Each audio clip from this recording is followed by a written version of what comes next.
Story time about the girl who found out that I was hooking up with her boyfriend for 3 months straight. So a little background information. I was in high school, and there was this boy that I really liked. And I had a crush on him since I was in like 7th grade. And the only time he would talk to me is whenever he wanted me to send him nudes. Well, in high school, he got a girlfriend.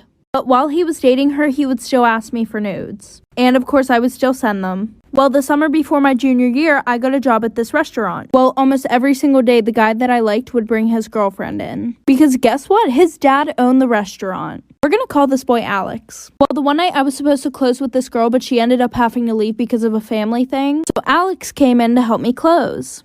And while we were there, we were talking. And this was like the longest that we ever talked. Well, he said, "Do you want to come over to my house after we're done?" So a bitch said yes. And we did the nasty and he took me home in the morning. Well, then he started coming in often to help me close. Well, 3 months later, as I'm closing, his girlfriend and her friends walk in like for part 2.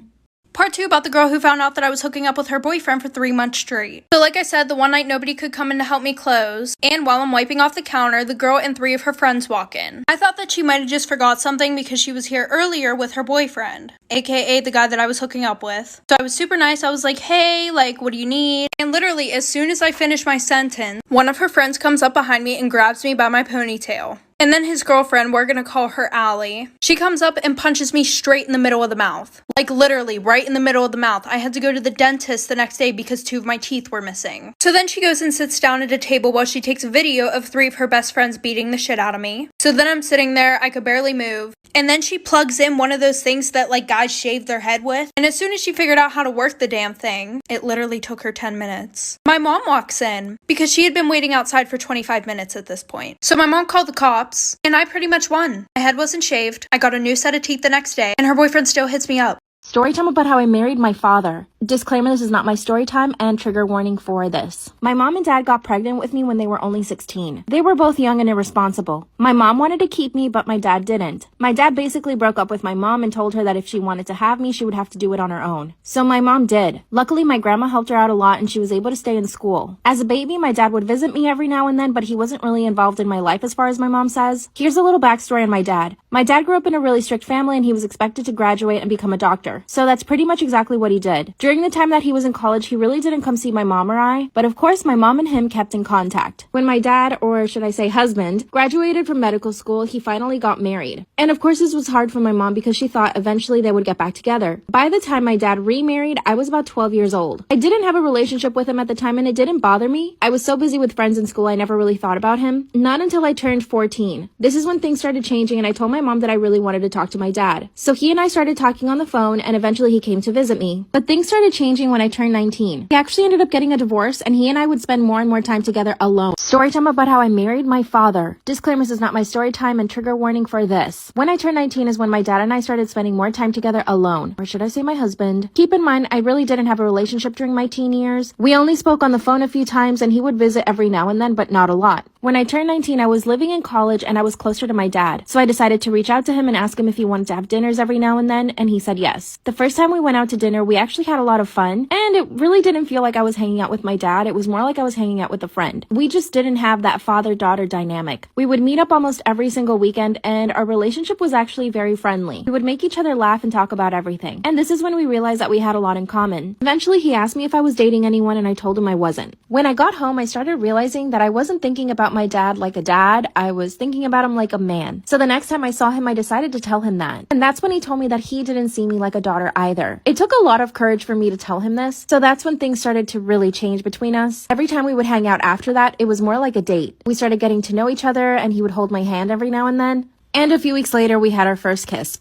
Part 3 is up. Story time about how I married my father. Disclaimers is not my story time and trigger warning for this. After our first kiss, everything changed. We didn't think of each other as father-daughter. And of course, our relationship began to get more serious. And one thing we kept discussing was, should we tell our family or should we just keep it secret? So we kept it secret for almost a full year. I told my mom that I was dating someone, but I wouldn't tell her who it was. Also, a little side note, my mom and dad didn't have any contact between them at this time. My mom was actually married to someone else and they were very happy. But for me, it was getting to the point where I needed to tell somebody. Because yes, part of me felt that this was really wrong, but the other part of me felt that it was just right. I had never met anybody like him before. So I decided to tell my grandma, and she nearly had a heart attack. She called my mom right away and told her the truth. That's when my mom came over and we talked for a few hours. I explained to them everything and they still didn't agree with me. My mom called my dad and they got into an epic fight. I was totally expecting this, but it really hurt. My mom and grandma were totally against the relationship. That's when they told me that they would never speak to me again if I kept the relationship going. A few months later, we decided to get married privately. I didn't tell my mom. She actually found out through my best friend who was totally against our relationship as well. And she pretty much tells my mom everything I tell her. It's been 2 years since we got married and part of me still feels guilty and like I did something really wrong. But now it's getting even worse because I actually met someone who's my age and is not related to me. But I don't have the heart to break up with my husband/dad. I told my mom about this new guy and she really wants me to get a divorce. I feel like all along I was just looking for the love of a man because I didn't get that from my dad. Now that I'm seeing someone else, I'm realizing how wrong what I did was. But I don't want to break my dad/husband's heart. How can I fix this? What should I do? This story time is why I stopped being friends with a girl because her dad was a pervert. And we're calling her Kim. So me and Kim became friends at school. Over time, we realized we lived close together. So she started coming over to my house and I started going over to hers. She had 5 brothers and she was the only girl. Whenever I'd come over to her house, I'd say hello to everyone, but her dad was always excited to see me. He'd immediately run and give me a hug. Over the past couple months, he'd give me a hug and a kiss on the cheek. He said that I was his new little girl. I felt uncomfortable with it, but I went and told my friend Kim, and she said, he's just glad you're here, and you're like family now. I was like, okay, I guess, and I would just ignore it. Thanksgiving come up, and I went over to her house for a plate. Her dad opened up the door and gave me a hug and a kiss as usual. I walked in the house, and he said, you need to eat to keep that booty plump. I laughed in nervousness, and he slapped and squeezed my butt. There's more that happened after this. Let me know if you guys want a part 2. This is part 2 of why I stopped being friends with the girl because her dad was a pervert. So remember how I told y'all I came over for Thanksgiving? Her dad slapped and squeezed my butt. I was weirded out, but I laughed to hide how nervous and anxious I was. After I get a plate of food and I sit down with Kim, I told her dad slapped my butt. And she was like, yeah, okay, as if she didn't believe me. So again, I ignored the situation. As the day goes on, everyone is playing board games, laughing, and eating desserts. I had cheesecake and I'm lactose intolerant. And you know how that went. I left the family for a few minutes and I go to the bathroom. When I was all finished, I opened up the door and there was Kim's dad just sitting there smiling at me. I was like, oops, my bad. You were probably waiting for a while. Here you go. And I tried to move out of the way. But then he says, I don't need to go to the bathroom. He pushes me back in by the hips and locks the door. It gets really bad after this. Y'all let me know if I should make a part 3. This is part 3 of why I stopped being friends with the girl because her dad was a pervert. So after her dad pushes me back into the bathroom and locks the door, he's sitting there smiling at me and I asked him very nervously if I did something wrong. He was like, yes, you haven't been spending time with daddy. And he likes to jiggle my breasts in a weird way. At this point, I was backing up because he starts acting weird. Then he starts unzipping his pants and gets closer to me. And guys, their bathroom wasn't that big.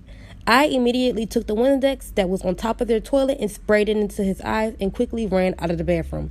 After this, her dad starts yelling. While I'm coming downstairs, everyone asks what's going on. I told the whole family what Kim dad has done, and one of their little brothers yells at me, calling me a whore.